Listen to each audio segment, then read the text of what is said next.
மமேவ அர்ச்சன காலே தூ எஸ் தூ அசத்தியம் பிரபாஷதி நவமம் ச அபராதம் தூ ந ரோச்சாமி அசுந்தரே. எனக்கு பூஜை பண்ணிக்கிட்டு இருக்கிற போது பொய் சொல்லாதீங்கன்ற. அது எப்படிங்க பூஜை பண்ற போது யாருங்க பொய் சொல்லுவா, எப்படி சொல்லுவா அப்படின்னா, இப்போ நீங்க சகசநாமம் படிச்சுக்கிட்டு இருக்கீங்க, விஷ்ணு சகசநாமம் படிச்சுக்கிட்டு இருக்கீங்க பூஜை அறையில். அப்போ வாசல்ல இருந்து பால்காரன் வந்துட்டான், அம்மா பால் அப்படின்றான். அப்போ அவனுக்கு தெரியும் அங்கே பாட்டில் வச்சுருக்காங்க, அதில் ஊற்றிட்டு போயிடுவான். அப்போ அவன் என்ன சொல்கிறான், அம்மா இந்த மாதம் பணத்தில் ஒரு 300 ரூபா கொடுங்க அட்வான்ஸாக, எனக்கு அவசரமாக தேவைப்படுதுங்கிறான்.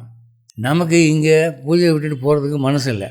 அப்போ என்ன பண்ணுறோம், அவனை தவிர்க்கிறதுக்கு நாளைக்கு வானா வரமாட்டான். என்ன செய்கிறோம், உடனே என்கிட்ட ஒரு பைசா காசு கிடையாது, இப்போ நான் 10 மணிக்கு மேலே பேங்குக்கு போனால் தான்.